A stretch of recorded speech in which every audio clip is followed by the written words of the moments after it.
Ladies and gentlemen, welcome to Slam Hub Wrestling. Myself, Supreet, and this is your main roster talk. And I'm joined by Ridwan here. What's up, Ridwan?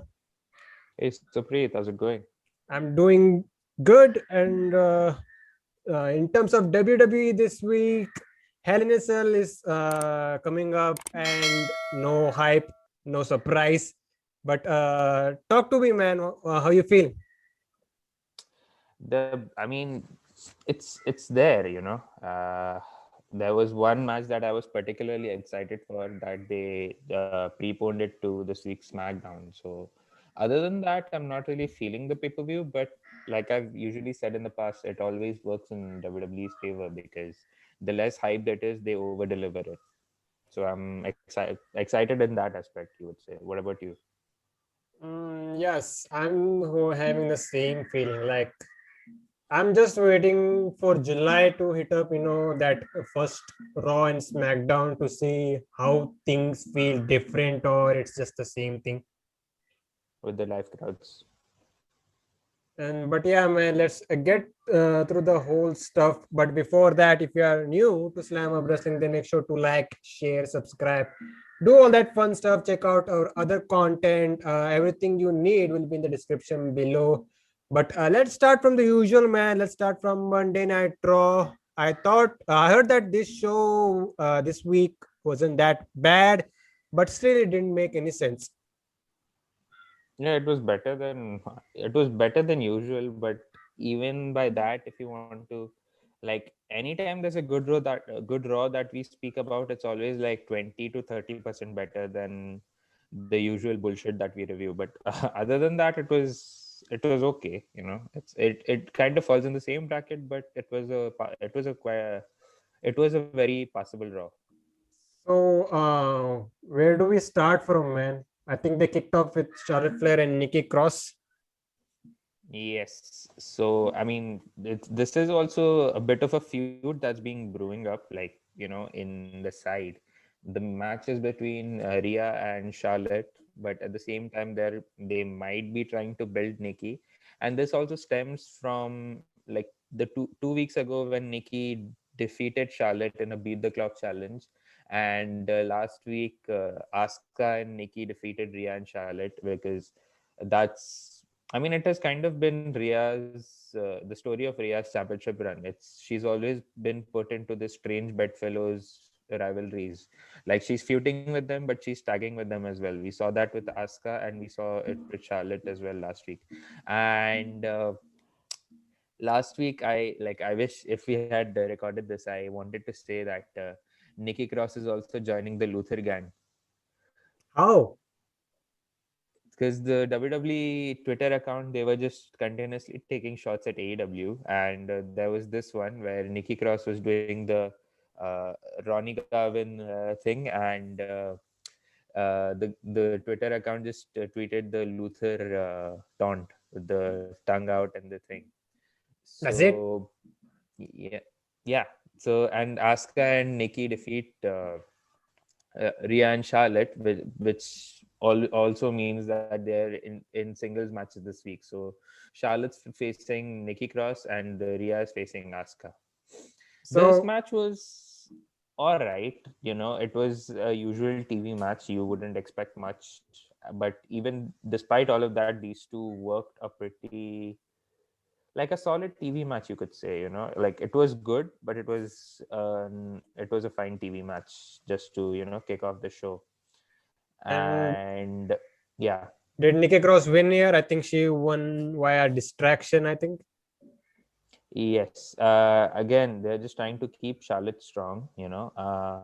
So Nikki beats Charlotte again this time, but by count out, and then Charlotte just beats the living bejesus out of Nikki, and Rhea makes the save.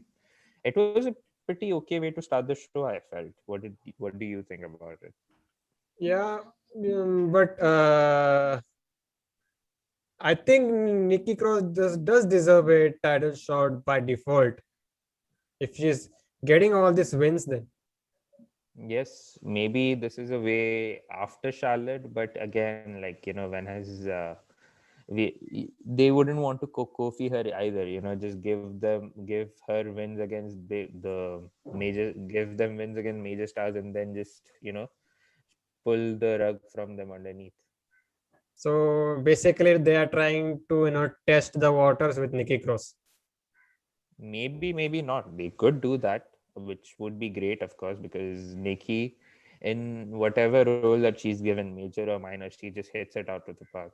And she's kind of been one of main roster's success stories, maybe, because she's not really been obscure when it comes to like graduating from NXT to the main roster. She's been used pretty well because I mean she has a defined character, and even though it's contrasting to how much of a psychopath she was on NXT, she's done really well, and her partnership with Alexa Bliss, that really helped establish her on the main roster, and she's just continuing it from there.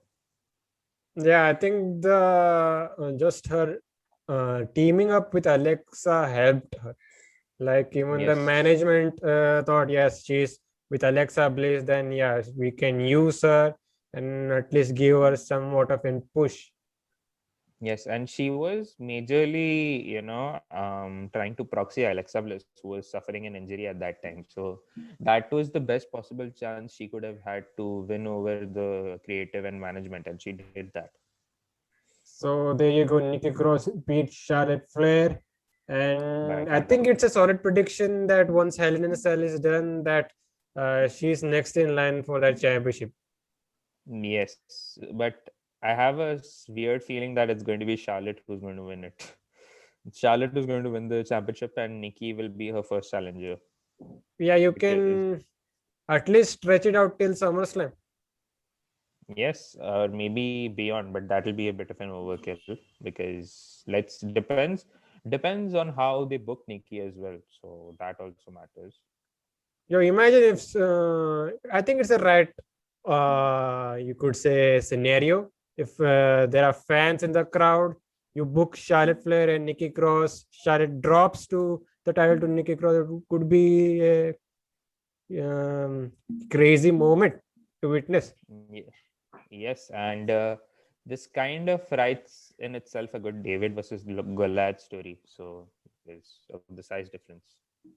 But man, let's move forward. What else did we have on this show? I think we had our boy Jeff Hardy being back on TV. So what was he doing this week?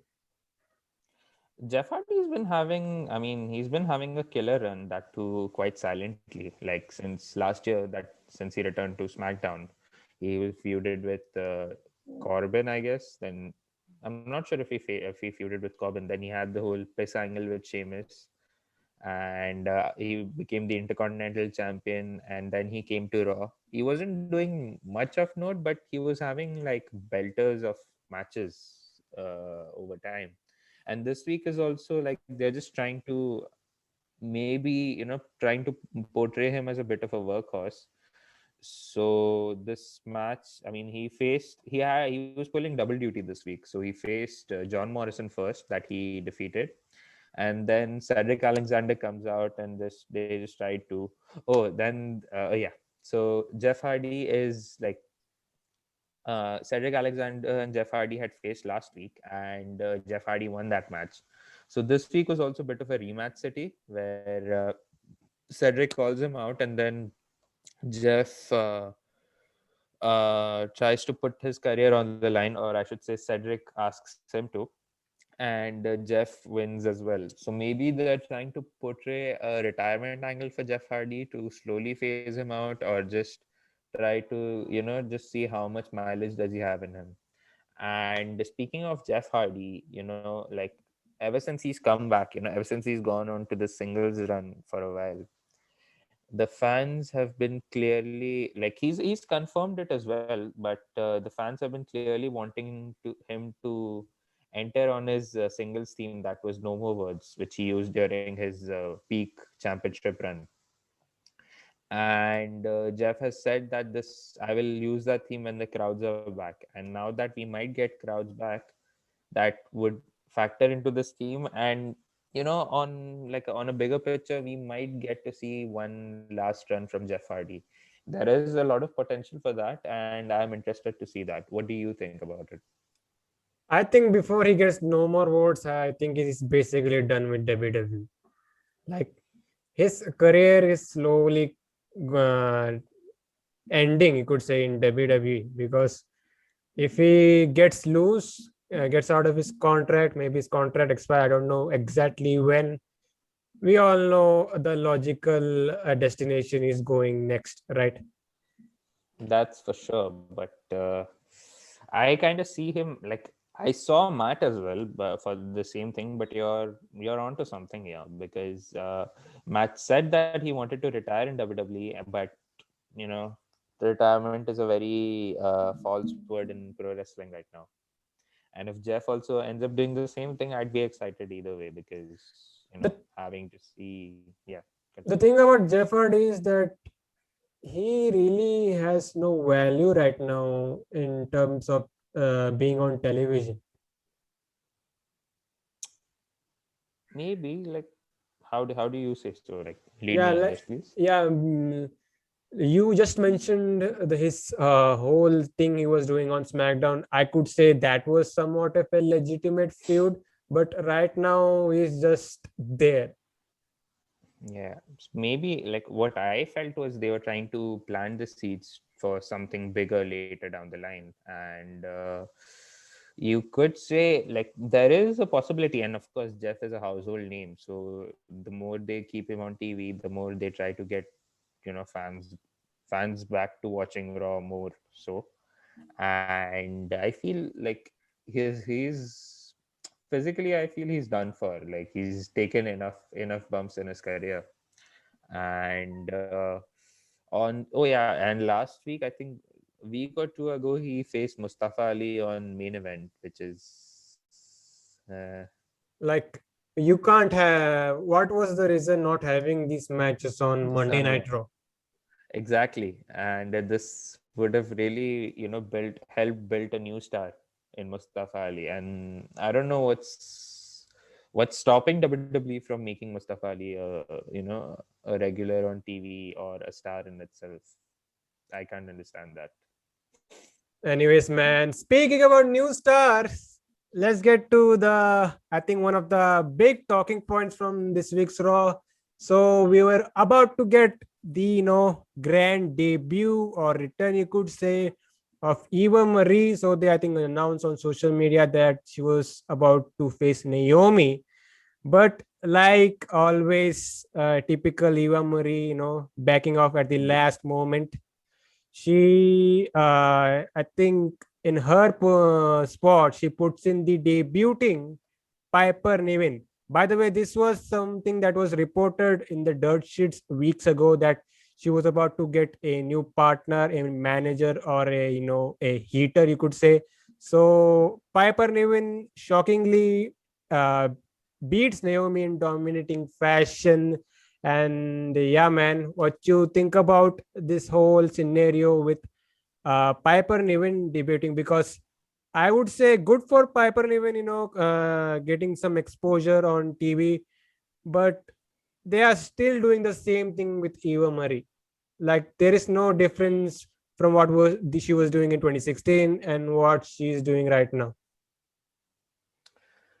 In a way, it's good for Eva Marie because I mean she's a heel and they're just trying to get cheap heat in some form of fashion, and people legitimately hate Eva Marie anyway. But regardless, having a muscle for her, and it kind of makes our theory true as well because we were speculating that she would be managing someone, and then we were like, nah, like she's definitely going to wrestle, but she's doing both now, and which is great. Like even we don't look like jackass is speculating about it. But apart from that, it couldn't have happened to someone who is as talented and more deserving of this than Piper Niven, because like if you check out her run in places such as ICW and Progress. I'm not sure if she was in Progress, but yeah, if she was in ICW and then her stuff in NXT UK, that she is, and even Mae Young Classic, that she is definitely talented, and she's someone who could be who brings a very unique look, and we'll get to that actually, and brings a very unique look and skill set to the main roster. And with someone of her talent, she should be used incredibly well. And someone like that being placed in a pretty high profile angle with Eva Marie, because she has a bit of a mainstream appeal because of her appearances on various reality shows. And yeah, it's great for Piper Niven, and in a way it's good for Eva Marie as well. It keeps the heat on her, but Piper does all the major work, so it works in that sense. And it was hilarious to see Eva Marie just celebrating out of her mind when Piper Niven won, as if she did that. So obviously it's going to, maybe, the longer they take with this partnership, there's going to be like Eva Marie might win the thing, and they're trying to build tension. They've planted all the seeds they could in this very first angle, and I personally am excited to see where this partnership goes.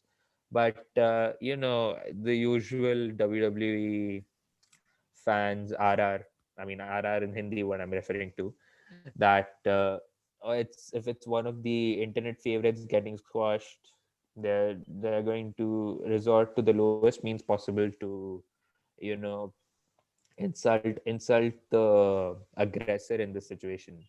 And the same thing happened with Piper Niven. I mean, she was fat shamed continuously since this after this match got over, which is a crying shame and a big injustice to her talent. But you know, and speaking of Piper Niven, there is like the one thing that I really hated about it was they didn't really refer her to her name, Piper Niven or Viper, neither her history. They just pretended like she never existed before, and Who's they're this going to give her a competitor? Who's this new talent coming to who the is ring? it? Uh, Who is it? Who is it? like They just NXT UK doesn't even exist for these people. in a way that works because NXT UK is a bit blah. And are you aware of the name that is being given to her? Like they've copyrighted it yesterday on like as of this recording. So are you It's aware of the name? it's called Dewdrop, Yes. which is Um, a bullshit name. it is a bullshit name, and this is the only damper on her potential of her being a success story on the main roster. But regardless, I'm excited to see what is she going to do, and how are they going to book her, because she kind of has, I don't want to say she has it, but they could see something in her later on. What do you feel about it? Yeah, let's start talking about the negatives. Yeah, first off, that the how she was introduced, Piper Niven, I'm talking about, was, you could say, really, what you could say, insulting the intelligence of the fans. Like, When at did she least not you do should that? give some credit to the NXT UK brand. Yes. And speaking about this name, like I said, very BS name. And this is the one thing I'm talking about, Ridwan. This is the one thing I really hate about when these talents go to the main roster. First off, why do we need to have stop and restart pushes? And I'm also talking about the character work as well. Like, most of these new guys come in and they restart, hit a solid restart on these competitors. Like, for example, there have been, like, let's say, for example, the Retribution guys. You could have bring in Dominic Dijakovic and have him doing the same thing on the main roster, but no, they put him in this faction, named him T-Bar, and it's not the same guy that we used to see in NXT. Same here with Piper Niven. I mean, I've mentioned that, like, it's as a little, you know maybe they're discrediting NXT UK in Piper Niven's case. And discrediting NXT in itself is a bit of a shame because like NXT is literally on the mainstreams. It's on free TV. It's on the same fucking network as Raw, and even then they've discredited that. That's kind of shameful. But it's Piper Niven. You kind of get exactly why, because not many people know what NXT UK is, and in that sense. But you could have not changed her name and, like, just let her be her. But this name itself is a little. I mean, the name itself is bullshit. But let's try to see what they make good of it, because she's talented enough to let that pass. And if you want to talk about having butchered names on, like, having a different character, I mean, it was the same character in this case that I'm talking about, but having a different name and a different coat of paint on this particular character was the War Machine, War Raiders. They When they debuted on Raw 2 years ago, they were called the Viking Experience, and even their individual ring names were changed, which was sad. They died on the spot. Yeah, like the name kind of makes you, but uh and since then, like, they haven't really done, like, they won the tag team championship once, but since then they haven't really done anything of note. But speaking about tag team championships, we had Matt Riddle and Randy Orton, so they were facing the New Day. So, what do you think about this match? This match was great. I mean, this feud has been doing a lot of good things to both of these teams. And of course, like, they're trying to build them up for something. And you have with this team, obviously New Day, who has the New Day, who, I mean, they have like a legacy of their own as a tag team. And then you're building up Randy Orton and Matt Riddle, which I think I've told you, like, I've turned a corner on them. Initially, I wasn't a fan of this pairing, but later on they've won me over with their antics. But this match was great. I mean, the singles matches that these guys have had with Xavier Woods itself was indicative of how this feud is going to be, and the chemistry. And obviously, Randy Orton has upped his game in the past couple of years as a singles star, like, of course. And you're building up Riddle, who is getting there slowly and steadily, while New Day are also, I mean, New Day is New Day, of course. They're great at putting over talents, at the same time trying to reinvigorate what their character is. So this works in all favors, and this worked for me. What did you think about it? Yeah, and by the way, Xavier Woods is really coming along as a singles. You could say as a singles act if they give him a chance.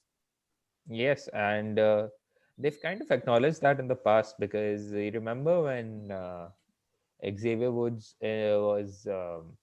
he was in the United States Championship tournament in 2017, when Dolph Ziggler had vacated bullshit thing, whatever that was. And after that, like, they really were instances where you could see potential in Xavier Woods' singles run. And if you're a hardcore wrestling fan, of course, I mean, this is to the listeners, you would be aware of his time in TNA as Consequences Creed. And after that, the stuff he did in New Japan, he was teaming with Kota Ibushi.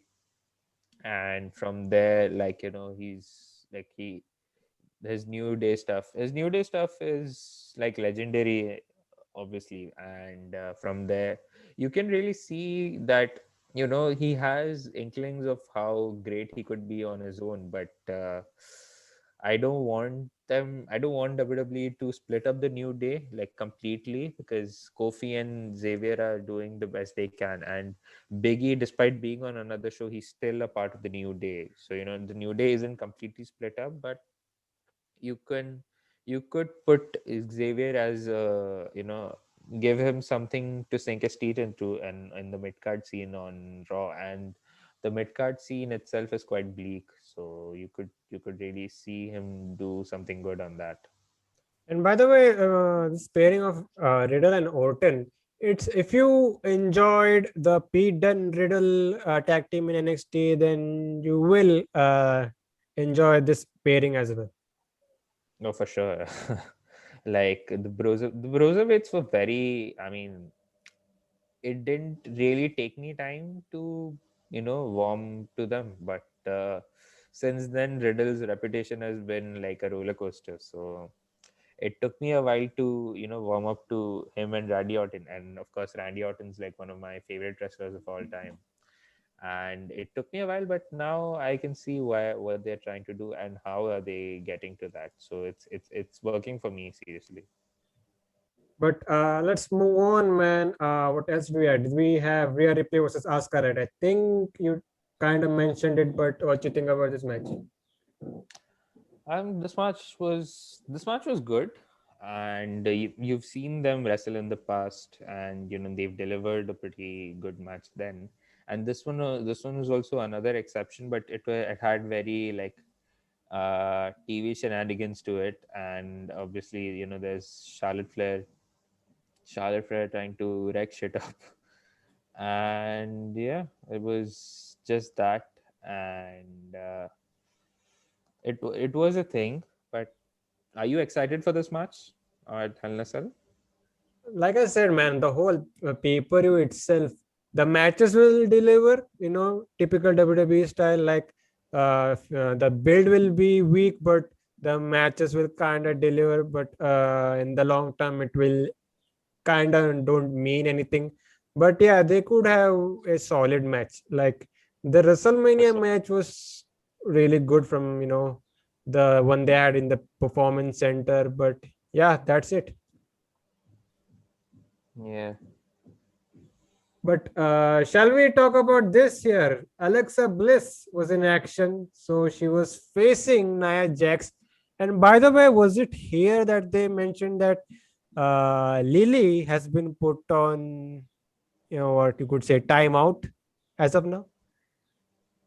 Yes. And so, like the beginning of the show itself starts with Alexa Bliss trying to go cuckoo, and Nia Jax comes and puts things straight onto her, and then they have a match later on in the show.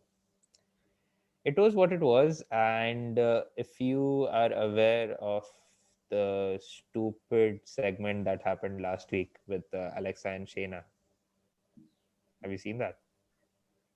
Where I think it was the ending segment, right? It was the ending segment, yes. Where Shayna was trying to be quote unquote scared of Alexa. She ran to the backstage and I think she saw a reflection of Lily.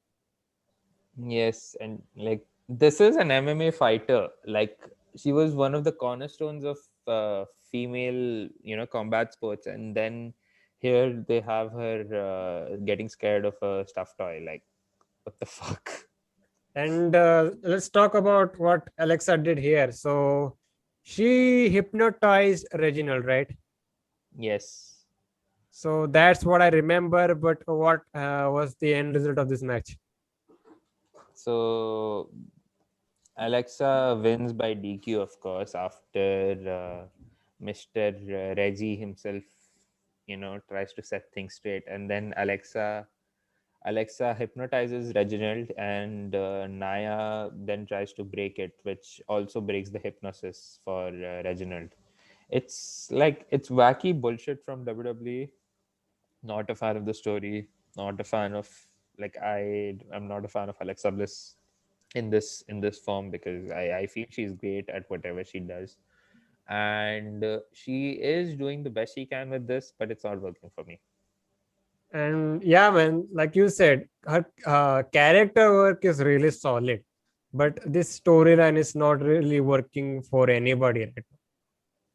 Yes, like in an age where it's more real and you can really call out what's fake and what's bullshit and what's not. In this, if you're getting like it's different in today's time to do such a story, but it's still a bit shit for me to invest in because I am not a fan of such things today. And I know I'm gonna get a lot of hate for this, but This is the same kind of stuff that the Fiend was also doing, and I didn't really care for the Fiend either. And bro, they literally given her the Fiend's gimmick because Bray Wyatt is not there.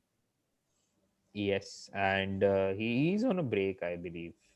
I Like don't know. after, There's another report that they are purposely trying to keep him off, just so when the fans come back, it's going to be a huge return. I think he's also being advertised for the live shows there in July. oh, is he? Yes, That's then it makes a bit of sense, but there is nothing really for him to bounce back from unless he could do the best. I mean, he's doing the best he can with the character he has and the creative bullshit that he's going through. and by the logical, for this stuff to end this whole charade with Alexa Bliss is to quote unquote kill her. Yes, kill the That character. I mean, kill the spooky Papa Shango esque thing and just have her return to her normal self. And the only way they might achieve that is, having the Fiend return and the hurt heal stuff. But yeah, man, let's move on. I think I'm missing something, but oh no, we had Elias versus Jackson Riker. We are getting babyface Jackson Riker. I don't know who thought of this shit, but what you think about this whole scenario we had? So this match happened last week as well, and this week, and our worst fear is coming to life with Jackson Riker being a babyface. It's a thing now, and there's literally nothing babyface about him besides him being in the Marine before. It's the same thing they tried with Lacey Evans before. Think if you remember, then she was feuding with Bailey as a babyface, and that didn't work. I don't think this works either. And there's literally a black dot that's staring him. With all his support for I'm trying my best to not get political here, but you know what I'm talking about. This is going to blow up in their face, man. I'm just predicting it. Oh, 100% it's going to do that. And if there's I think if my memory serves me right, the Forgotten Sons was like, yeah, that was the stable name. The Forgotten Sons, they were doing a bit of babyface thing on NXT before they got the call up. Like, this was just before the pandemic, I believe. They weren't the Forgotten Sons heels. They were for the major chunk of their NXT run, but I think they were doing some babyface stuff, and then they got the pandemic happened, and then after a while they got called up to the main roster. I don't know, man, but who cares, man? Who cares? Let's get over Raw, man. What were the last final segments we had before we head to the good stuff? Okay. So Drew McIntyre and AJ Styles were advertised to compete this week, and obviously it ends in a DQ after Bobby Lashley interferes and attacks McIntyre. And to even the odds, AJ Styles, as being the tag champion, AJ Styles and Omos, they have new number one contenders which were determined last week, which are the Viking Raiders, and we get ourselves a six-man tag team match player. So that was something. And the babyfaces win with Drew McIntyre pinning Bobby Lashley. Just a couple days removed from their eventual match at the pay-per-view. Yes, and this is the second pinfall Bobby Lashley has taken.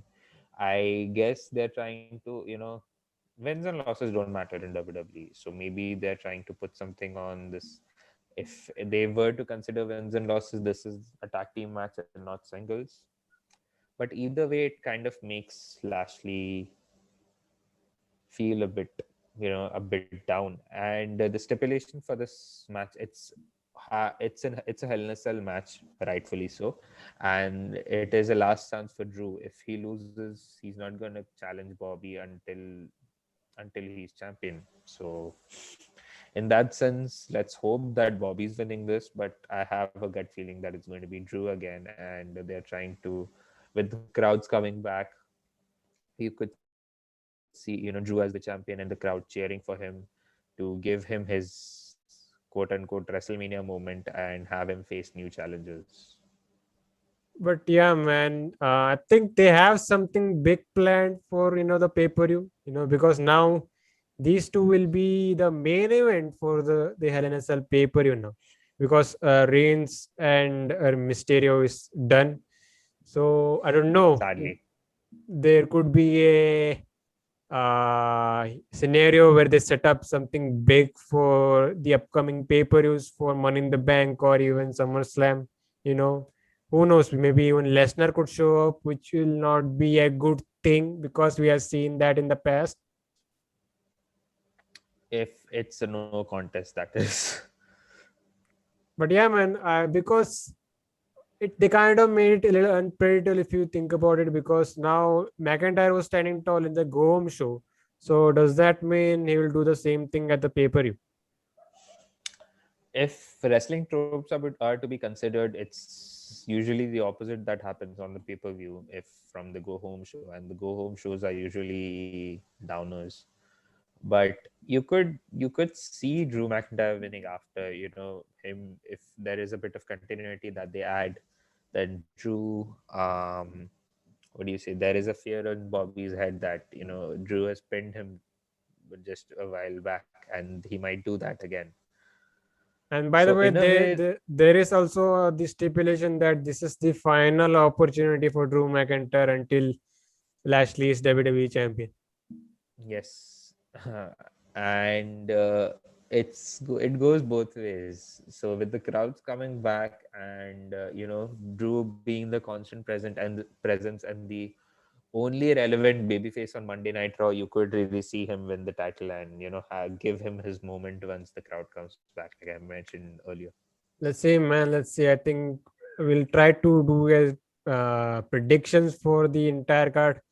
But yeah, man, WWE is going to pull off a lot of major things when fans get back, to make this show interesting. Because you heard about the ticket sales, right? That tickets are really not selling, especially for the Raw shows. Pay-per-views will be doing kind of fine.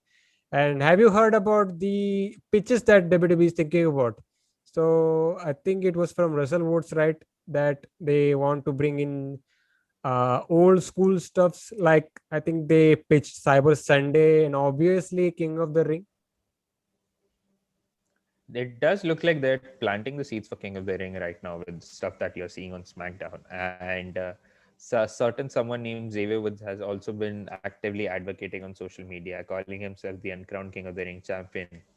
So, having King of the Ring mean something in today's world would be great, because right now Money in the Bank has kind of taken its place as boosting an upper mid carder to world champion status.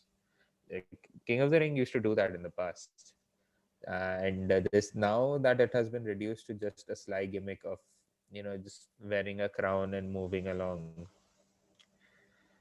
But so, like you mentioned, Cyber Sunday, it's something that is going to work tremendously in today's times, because I mean the world runs on social media, and having active fan participation is going to help WWE in a lot of ways. It can also help, like boosting their. I mean, they have multitude, like they have an amazing fan following either way. So having such fan engagements is going to mean a lot to them, increasing that, and having such like special episodes like Old School Raw is always good too, but it's more of a ratings pop for me. I don't really care, because it's not really advancing many storylines either way. But regardless, having such things once the crowd come back really adds up to the show as well, and having the crowd's presence in itself is going to boost it. Yeah, that's one positive thing you could say, but you also have to make these storylines and the television products some, interesting. Yes. And speaking of Cyber Sunday, the more excited I am, the more it reminds me of this one moment, because you remember, like in early 2010s, that when WWE used to have matches, like live engagements on their show using Tout and the WWE app, and you had fans vote for matches midway into the show. And there was this instance where Chris Jericho is facing CM Punk, and the match stipulation is no holds barred, no disqualification, and there was another one which literally, and Extreme Rules. All of these meant the same thing. So what was the point of having such a poll? So things like that makes me worry, and I believe WWE is also known for manipulating its own polls in the past. Like I think 2007, 2008 was also criticized for that.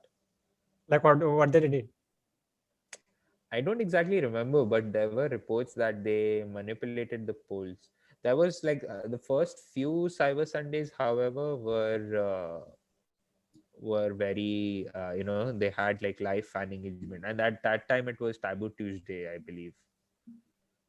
So they Uh, back then they were basically voting from via SMS, I guess. I guess yeah, they were voting via SMS, and you remember that even when Diva search was a thing, so they were asking for like calls and SMS for votes, and now that technology has come a long way. This is like logical, at the same time interesting to see how they do it. Yeah, But how, yeah, how will they do the polls would be interesting. Like what platform will they be using for that? That remains to be seen, and it's kind of becoming exciting in a way. yeah, that could work. That could really work. If you want to bring anything from the past, that's something that could really work in this era. For sure. But anyways, man, shall we talk about SmackDown? Yep. So obviously, the main thing that happened was the match that was going to happen in the pay-per-view. I'm talking about Roman Reigns versus Rey Mysterio was shifted to SmackDown, which, to be honest, really was kind of intriguing that we are getting a cell match in a, you could say, free TV, which made the television show a really must watch because we don't really see that happening. But by the way, was the original Hell in a Cell match for the pay per view for the Universal Championship or just a singles match? Yes. Yes, it was for the Universal Championship. But so, did you think about that they moved it from the pay per view and did it on SmackDown? Like you mentioned, it built a lot more intrigue having to prepone this, but I am a bit indifferent because, like, they might have to do with the story, like something definitely must have happened backstage that they took this decision. And I like the way how they built it in kayfabe, because last week Roman Reigns powerbombed Dominic into oblivion, and he was nowhere to be seen after that. And Rey Mysterio is on Twitter. He's like, I can't wait to get my revenge on Roman so much that I wish this match happens on SmackDown. And Roman is like, okay, let's have this match on SmackDown, and And that's how we have this match. by the way, what did you think about them booking this match? Like, it's you could say was technically to further this main story that is Roman and the the thing with the Usos. This was just a story that came in the middle. So, what did you think about that scenario? Like you mentioned, like it built a lot more intrigue onto the show and made this show must watch. But having the Usos, you've mentioned it in the past, like this must have been a great way to bridge the gap between Roman and Jay and Ruben and Jimmy. So this kind of came into the way as random, having the Mysterios be a part of this angle. I sense And I sense yeah, that this was a last minute thing.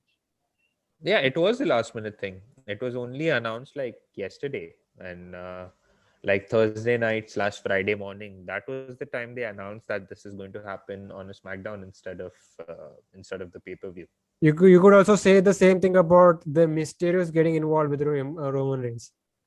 Exactly. Like you just mentioned that as well, that it's happening in a way.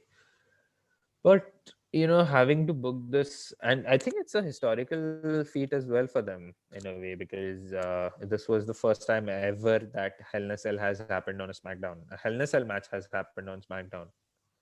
But As I wasn't ready for Michael Cole to tell that statement at least 3,000 times throughout the show. got a shill, brother. But did you get to see this match? Because this match, in terms for a TV match, was okay. Yeah, I mean, obviously, for a show like on a TV schedule with a lot of ad breaks. So it really took that away from the magic of the stipulation in a way. But it was a good match. That they did the best what they could do on TV, having such major stakes, and in that sense, it worked. I believe it worked. I mean, it did work for me because the story itself is quite interesting. Having how did we get to Ray versus Roman, and with the whole stuff around the Usos and Roman. It's quite a great thing to see that. And there's like multiple ways, and the entire arc around Roman and the Usos has been like one of the most must watch things on SmackDown, because you don't know what's going to happen, and the more you try to predict, the more exciting it gets. And there's like a lot of potential of how they are going to break, and there are a lot of possibilities to come out of it, which makes it further more interesting. So what did you think of this match? Yeah, like I said, for a TV match, it was really good. I think it went kind of short. Maybe it went under the 15-minute mark. Yeah, that's what that they this was the best they could do on a TV scenario. So So let's try to talk some highlights. So in the beginning of the match, Mysterio was trying to get in some weapons, so he got in some chair shots, and that's how Mysterio was dominating in the first parts. He also introduced a, you could say, a toolkit or a toolbox. So I think we had two commercial breaks, right, in this match. yes, we did too. So Roman was trying to, build some momentum, but Mysterio was, I think, was back on the attack. So there was this one spot where he was wrapped a chair around Roman's neck and was just constantly bashing it on the, cage wall. And Yeah. as soon as we get to the end, so Roman was kind of dominating. So he takes Rey Mysterio in the powerbomb position and just launches him outside of the ring, and Mysterio went crashing onto the cell door, which was kind of a cool spot and also a callback to what happened with Dominic Last week. last week. So this was the end for Mysterio, as Roman locks in this time inverted guillotine. So this what is what makes Mysterio taps out, and I liked how they set up the finish. He takes a big bump from that cell, and instantly Mysterio is done. So there you go. Reigns is still Universal Champion, obviously, and we also had a little post-match assault. I think we had Jimmy Uso coming out. There was Jimmy. no So Jay Uso this week, so yeah, that was they, the entire thing that they did with Roman Reigns on this edition of SmackDown. yes, and this is like a bit of continuity, adding from last week, that Jay walks out on both Roman and Jimmy, and Jimmy is reluctantly raising Roman's hand out of this. And Jimmy, like, they had a promo earlier in the show where Jimmy feels like they don't really see each other on the same page now, but he really believes that they are a family and he respects them. Kind of twisting the tail a little in Roman's favor, because obviously he's the tribal chief, the head of the table, the best of the best, the guy. And having Jey Uso, like Jimmy Uso, trying to endorse him more than opposing him now that he doesn't have his brother by his side, it also opens up a lot of possibilities whether Jimmy has actually agreed to join forces with his tribal chief, the head of the table, or is he playing mind games with him as well? Because he's openly opposed him. He's like, I'm nobody's bitch, and having having ways where they could escape the tyranny of the tribal chief, the head of the table, the best of the best. I really like calling Roman Reigns by these big nicknames because that's what he calls them, and it's kind of hilarious. The names by itself, that it really writes itself up. But And he's doing a wonderful. am I the only one that hates Roman Reigns' storylines at times, because it mostly 95% of the time takes the entire show? In a way, yeah, because I mean, I understand that because like if backstage reports that have come out by PW Insider, they are like Roman Reigns is number one priority on the show. It it is true in both kayfabe and in shoot sense, because they really see the world in Roman, and even if we've opposed it in the past as a baby face of how Roman wins lol was an entire thing where it's Roman's going to win that. Yeah. Now it's the same thing, but in a flip of a coin, because like on the flip side of the coin, because he's a heel and you're legitimately hating him for that. But in a way, I agree that in a way, because like it does take a major chunk of uh, the show, and you're not really invested into the other stuff that's happening. Even like the same story last year when Roman and Jay were fighting for the championship, for the Universal Championship. So that was something.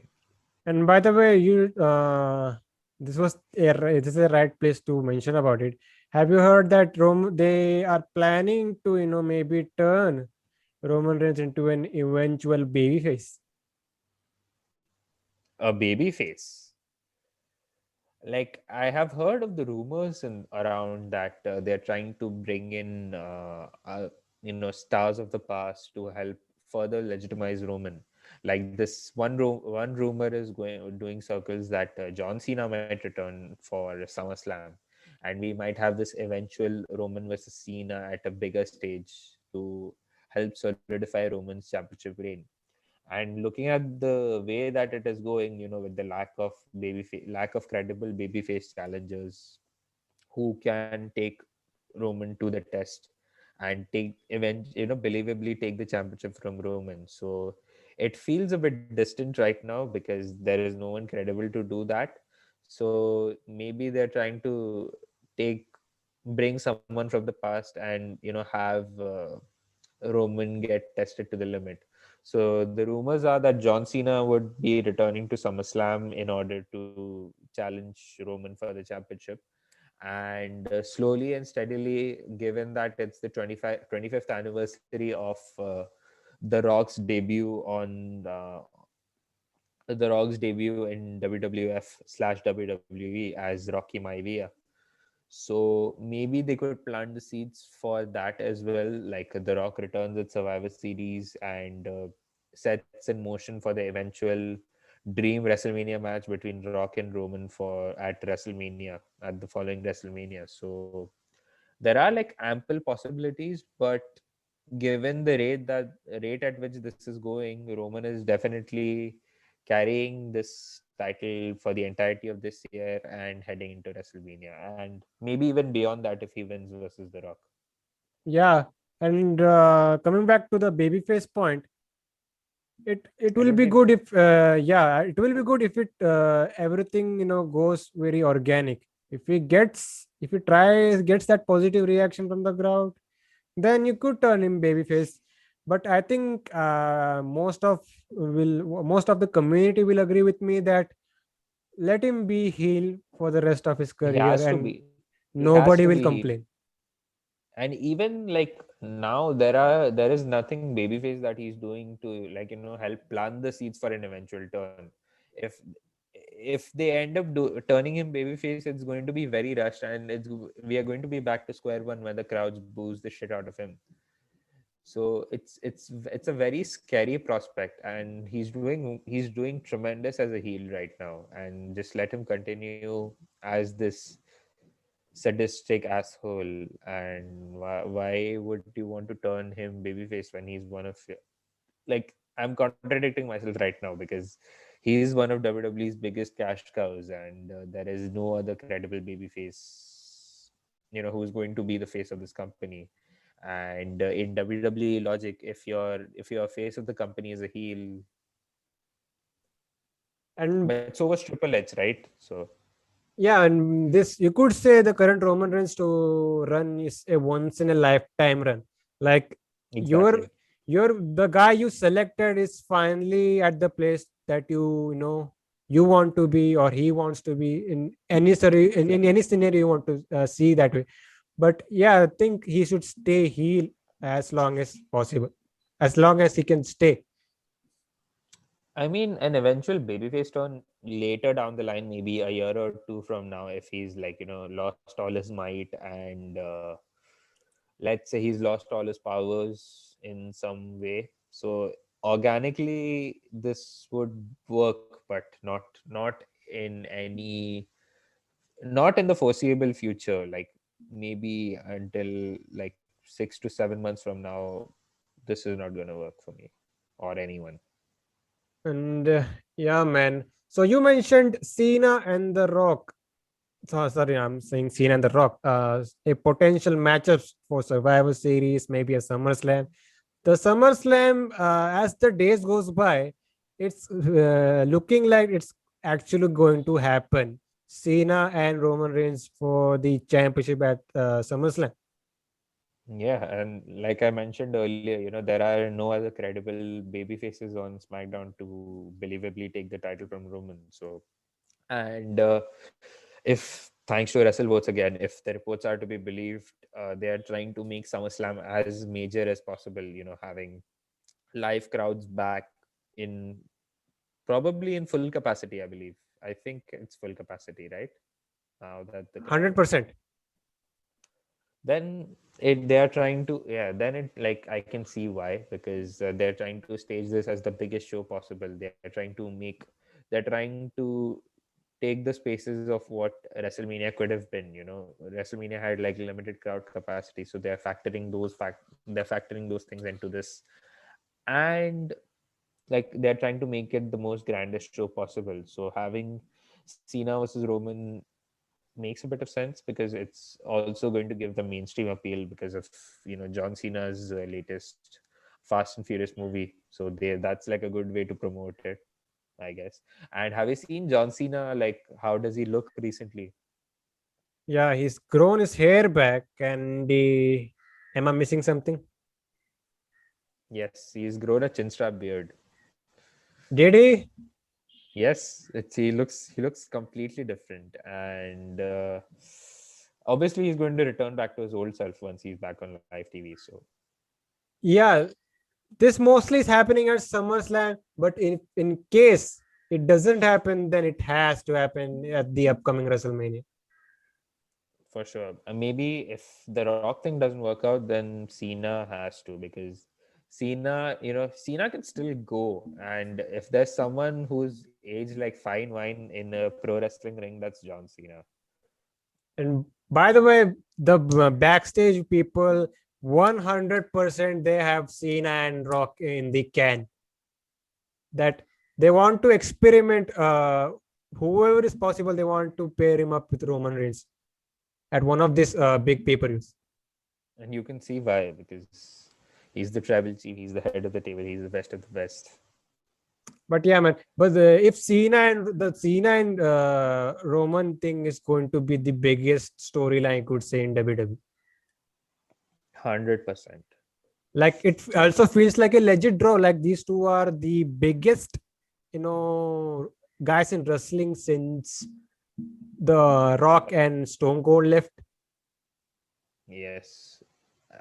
And besides Cena, there wasn't really a major star. You could argue, I mean, Triple H and all were there, but they didn't really have that crossover appeal like Cena does. Maybe you could say Batista, but that was more after his WWE run that he became a Hollywood sensation. And you can't really say the same thing about Orton, sadly. They were just behind Cena, you could say. Just a step behind because they put all the WWE put all the eggs in the John Cena basket, trying to make him the face of the franchise. He was the franchise as well, right? I mean, he used to call himself that. And by the way, this, like I said, this is going to be a big storyline because of the star power we have. And you could say if they try to sell it on a pay-per-view format, that it could do some buys.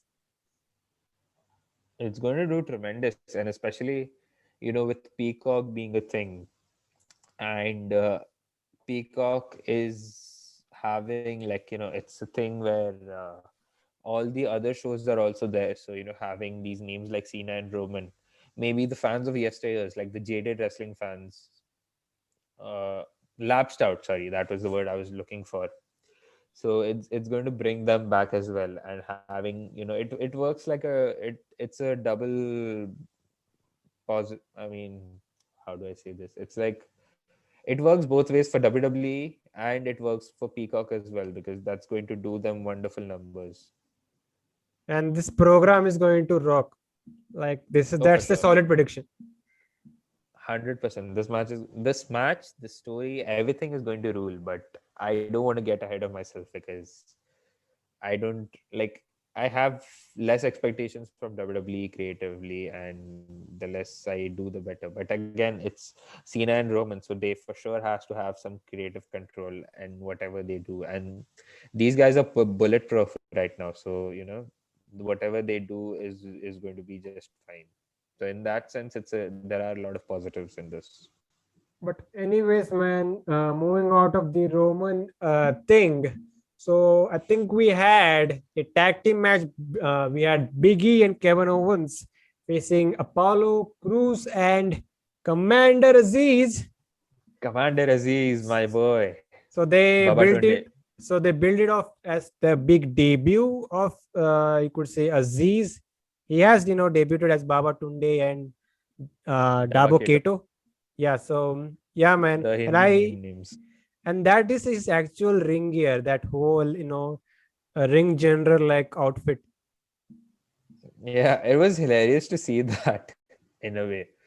But I don't know. I really see, like, he's far better than the other big guys. To make a short impression, because I feel he's going to do something meaningful later down the line. And seeing him in the ring, all I could say is he's at least better than almost. He's not that limited. Well, he's been wrestling for quite a while. So, like, he was signed in 2015 or 2016. So he must have had all that seasoning. And speaking of, like, I personally, I really see him doing Braun Strowman things on SmackDown or Raw, wherever he will be later on as a single star, because they WWE does see a lot of future in him in a way. Now that Braun Strowman is gone, then obviously your next big guy has to be one of either Omos or Commander Aziz. Yes, there is, like, he does seem like a pet project of WWE, like a homegrown star who is going to do something of note, and try to be a bigger star. Because if there is one person I hoped who could have been a really great big man on the main roster, it was Dominic Dijakovic. But sadly, it isn't going to be T-Bar. So we had Aziz, getting the win for his team. He pinned Kevin Owens with the Nigerian nail. So I think we also had Sami Zayn around the ring. I think that he is the guy that caused the distraction, you could Cost say. the distraction. So we had a scenario where Owens wants a match with Zayn because he's fed up of Sami Zayn and his shenanigans for the last couple of weeks.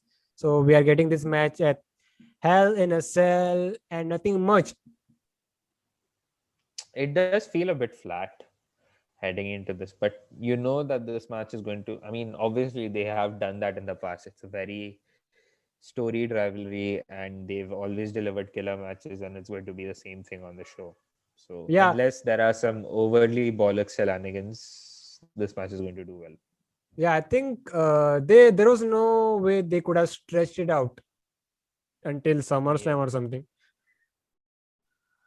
Yes, and I have a feeling that Sami Zayn might win this time because Kevin has always won at every point of the way, and at WrestleMania as well, having Kevin Owens win meant a bit more. But since then, both of them have been muddled into this mid card thing. And by the way, But why are they fighting for nothing? Why don't we have a scenario where they fight for something? For example, the Intercontinental Championship. or the number one contendership. I think the fighting over a championship would be much more meaningful. But Yes. if in order to do that, then you have to get the title of Apollo Crews. Or maybe have this build on a pre-show, which I could feel happen after you said that. So on the pre-show, like obviously they like to tinker with the card, so maybe they just go backstage. Apollo tries to flail his thing around, and then Adam Pearce makes it a triple threat. That is a possibility, and it would make the match much more interesting. They could do that, but yeah, man, match is going to obviously rock because these two guys have a really great in-ring chemistry and they really put on great matches every time.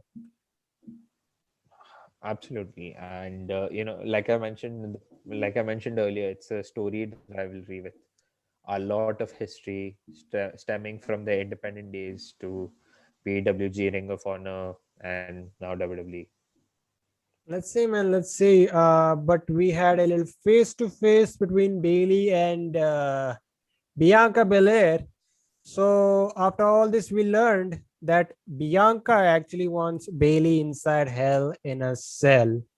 And by the way, when they said that, this whole build-up, this feud really doesn't even need Hell in a Cell. Yes, and this is the only thing from SmackDown that has a Hell in a Cell match. So now that you've taken Roman and Rhea out of the picture, this was like the closest thing you could find to do that. And you know, I feel this match is going to do well inside the Hell in a Cell. Like it means a lot more for them to fight inside the structure. So, and this segment was also hilarious. Usual Bailey stuff. Even last week when she interviewed Seth Rollins, like This whole Bailey, feud is built around who can laugh the most. yeah, and Bailey just laughing across the Thunderdome, with her face. This is amazing. Which is more scarier than the shit that we see on Raw with Alexa Bliss and maybe the Fiend. You're bang on there. Yeah, and like I think last year was Hell in a Cell as well, right? Bailey versus Sasha. That's where she lost the title. Yes, that's where she lost the title, and it's going to be a year now. Like this happened more. This happened faster than Bailey winning the championship and having her historic title run in a way. So yeah, but I still stand with my statement that they didn't build the Hell in a Cell match of the feud, but just because they are two big stars and that's it. Yes, but you could see some possibility of hopefully having to see Sasha come back in a way. So maybe you could see that happening. I don't know. Who knows? They said that they are holding off Sasha on a big return, but let's see. But This is also so now we have two cell matches, right? One for the yeah. WWE title and now for the Women's Championship, right? That's it. This is the closest thing you could find to have the Hell in a Cell match in. But yeah, man. So they also had Otis facing who's the other guy from Street Profits? Angelo Dawkins. And that's the story of his career, unfortunately. There you go. So I think the match didn't even take place. So we had Yes. Badman Otis just running rough shots over Angelo Dawkins. So Angelo Dawkins, I think, was selling his shoulder. I think because his whole shoulder area was taped, his ribs was kind of taped. Because of the attack that the Alpha Academy gave on both him and his tag team partner Montez Ford. So Montez Yes. Ford is taken out because of rib injury. Ankle injury. A rib, and I think it was an ankle injury as well. I So guess. yeah, so we had the Alpha Academy, completely destroying Dawkins this week, and the match didn't even take place. So there you go, man. They are really, putting more effort into making Otis this big, mean, bad guy, and doing the complete opposite of what he used to do maybe a year ago. Yes, and it's kind of working for me in a way because I didn't really expect to see Otis like. I feel he's doing well as a heel now, more so than a babyface because it's a lot more interesting. And I believe it was Daniel Bryan who said that if Otis goes to Japan, he'd be like a Vader-like character. And maybe they're just like, nah, we're doing it here. It's like that meme, right? Can we get Vader? Is like, no, we have Vader at home, and the Vader at home is Otis. And I'm not digging the shaven Otis. Me neither. He looks like a fat baby now, more so. But it does like also, I keep cribbing about this on this podcast, but Chad Gable deserves a bit better than this, a lot better than this. But unfortunately, he's in a tag team, and if He's even always that been. tag and if even that tag team breaks up, now we have 2 to 3 tag teams on the SmackDown roster. Yes. Yeah, and that's literally a tag scene right now because Rudolph has been away from the show since losing the championship. You have Reign Dominic in a universal title picture, giving no credibility to the tag titles in itself, and you have these two teams. Anyways, man, let's get to the other big thing that happened on SmackDown. So we had Shinsuke Nakamura and King Corbin. So they were they went one on one to decide the eventual you could say King of the Ring, or just to get what you could say, the rights to hold the crown, to wear the crown.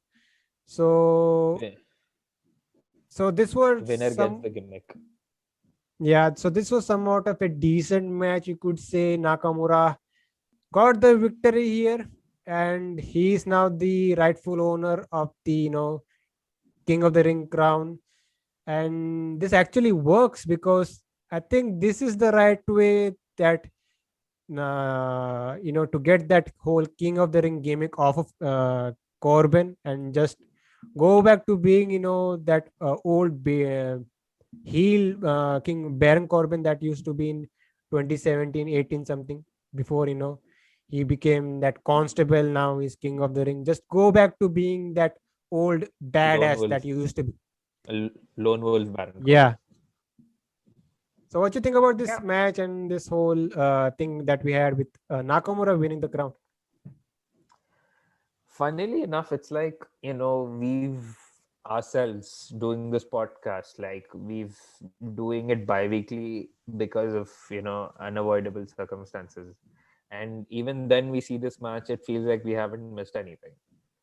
But regardless, like this, and I was leading up to this fact that this is the fifth time they faced in the past 6 weeks, Corbin and Shinsuke, that is. But this was a pretty decent match, and this one, like, unlike the previous encounters, this had like a bit of stakes involved, like who's going to be a king, who's going to be a gimmick king. Let's just put it that way, and it kind of works in Nakamura's favor because he has the like his nickname of King of Strong Style, and he has done like king shit in the past, in New Japan. So in that sense, this is like something for him to do on SmackDown instead of just fading into oblivion. So in that sense, I think it's okay. But both of these guys deserve a lot better, maybe, because like you could have them do stuff on for the IC title picture, and they would have been just fine. Yeah, But now that it's fine. Yeah. and we talked about King of the Ring coming back. After they have done this, then they could easily, announce that they are going to do a new King of the Ring. Maybe have these two guys involved, and you move on from there. These two have to be involved, because if they don't do anything else, I mean, if they're not in it, then they don't really have anything else to do. And by the way, hope if they do King of the Ring, uh, don't be have the winner just run around being a king gimmick. M- Give more meaning to it, like have some huge stakes other than having the King of the Ring title. Who was the last meaningful King of the Ring? I believe it was William Regal. No, Yes, no, it no, was no, Will. no, no, no, my friend. It was King Booker. No, no, not even a single soul comes close. Yes, your boy Booker T. And Oh, by the way, he also ran it. He also did that gimmick stick, which was great. And he also did some legit stuff, like he got the World Heavyweight he was the world Championship. champion. Yeah, do something like that. I mentioned William Regal because they were trying to build something out of it. Like, if reports are to be believed, they were building William Regal for a WWE Championship run, and he was going to be drunk with power with King of the Ring general manager and world champion. So that was the reason. I believe like that was something that they were building towards, and hence I had mentioned that he was the last meaningful King of the Ring. But yeah, for someone who have actually done stuff, has to be Booker T. And even before that, I don't really remember who else was. I don't think they did Booker T. They did King of the Ring before that, because the last I remember before Booker T was Edge, and he didn't really do much as a in like graduating He from did. mid He, cards he to didn't world. run with the mid card. Sorry, gimmick, King gimmick. No, back then they weren't really doing the gimmick stuff with the King of the Ring. Whoever wins, has to wear a crown and shit. They only given it to Then few guys. Like I think Owen Hart ran with a King gimmick. no, I got my facts wrong. I apologize for it. The last King of the Ring before Booker T was Brock Lesnar, and he went on to win the WWE Championship from The Rock. Yeah, do Yes, something like that. yeah, I apologize. I apologize for the wrong fact, but that was what King of the Ring was in the past. Like, you have Steve Austin cutting that legendary promo, which launched him into the stratosphere. You had Bret Hart, who you had Owen Hart, who was challenging Bret for the championship at SummerSlam. Like back then, it was like what Royal Rumble was to WrestleMania, King of the Ring was to SummerSlam, and that it has lost its meaning over the years, over the past decade, like since Sheamus won it, because he was the King Sheamus. Then you had King Barrett, and then you had King Corbin. It has lost its meaning truly. Yeah, you could do. They did there. Like I think I mentioned it in the past that the last tournament they did. We saw some really fun matches. They lost the plot when they made this whole gimmick stuff. Yes, there was King Corbin and there was Shorty Gabe and Shorty G. But yeah, let's see, man, if they do King of the Ring this time around. But I think that was SmackDown. Yes, like it was a pretty pleasant show. It was what it was, and we forgot that there is another match that has been scheduled for Hell in a Cell. That is Seth Rollins versus Cesaro. So Cesaro returned last week after during Seth Rollins' interview with Bailey on the Ding Dong Hello. which was hilarious. I Oh, it was so funny, and both of these are maniacs laughing the way they do, and then having Cesaro return was like the pièce de resistance. So this match is a thing now, and this match is obviously going to deliver, and I'm excited for this match. This is like one match I'm really looking forward to on the show. So who do you think wins this though? So I think this is the right time that we transition into the actual prediction then. Yes. So I think let's start with this match only. Rollins versus Cesaro. I don't know, man, because Cesaro did get a win, and that was supposed to be it. I would say let's. I'm picking Cesaro to get the win. I think losing two big matches would, really hurt that momentum that Cesaro is on. Yes. I have a feeling it's going to be Seth Rollins. I personally want Cesaro to win because it will help build another credible babyface on the show apart from like yeah, there is no credible babyface apart from Rey Mysterio maybe. But Cesaro, like we're making like having Cesaro win makes a lot of sense, but I'm predicting Seth Rollins just for the 50-50 booking shit, and they might have their eventual blow off at SummerSlam.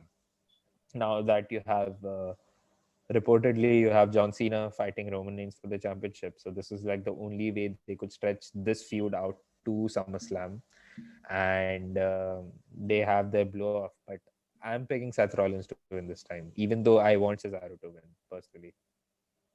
So let's see. We have Kevin Owens versus Sami Zayn. I'm picking Sami Zayn for this one. Me too. Like this is like Sami has lost way too much against Kevin in the past, and even like very recently in his run. But having him lose continuously just adds to his character that he moans a lot. But how long could you have him moan like continuously? So this is like a way to give him the win finally, and take it from there. Like how could you build his character up more so? But yeah, I'm picking Sami Zayn. We had the Raw Women's Championship match. Charlotte Flair was Rhea Ripley. Charlotte Flair is getting the title this time. I feel so as well because, like I've mentioned before, there is already a ready-made feud waiting if you are going to go that way with Nikki Cross, and Rhea's championship run through no fault. I mean, barely any fault of her own has been like her reign has been a bit of a dud, and that's largely because of creative. And this is like the best way you could band-aid that by having Charlotte Flair win. And as someone who's a big fan of Charlotte Flair, I'm ready to see the internet erupt.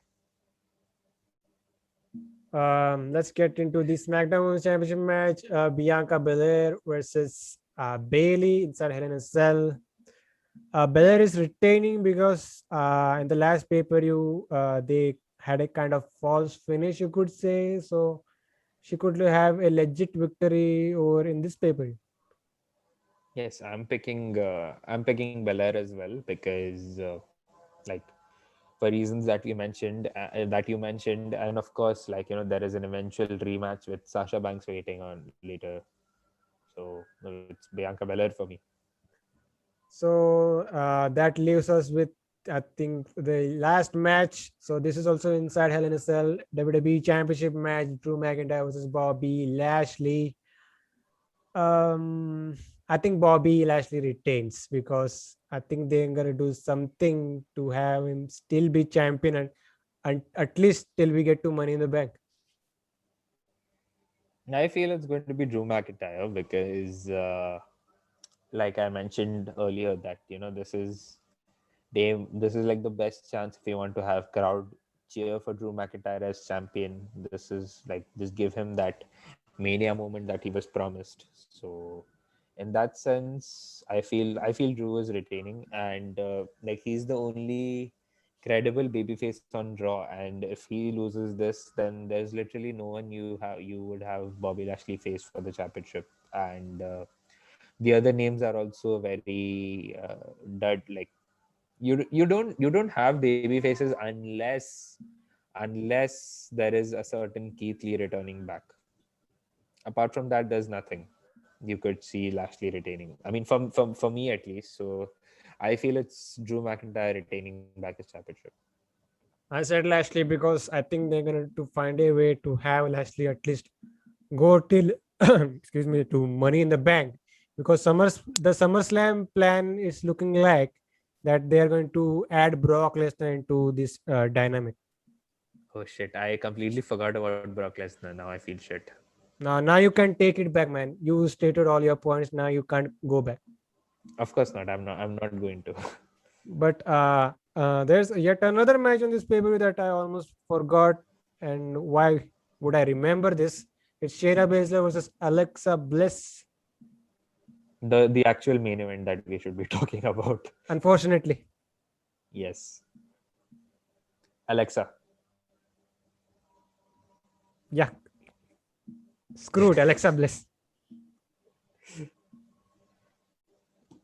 So I think that's it for the card, I believe. Yeah, I think.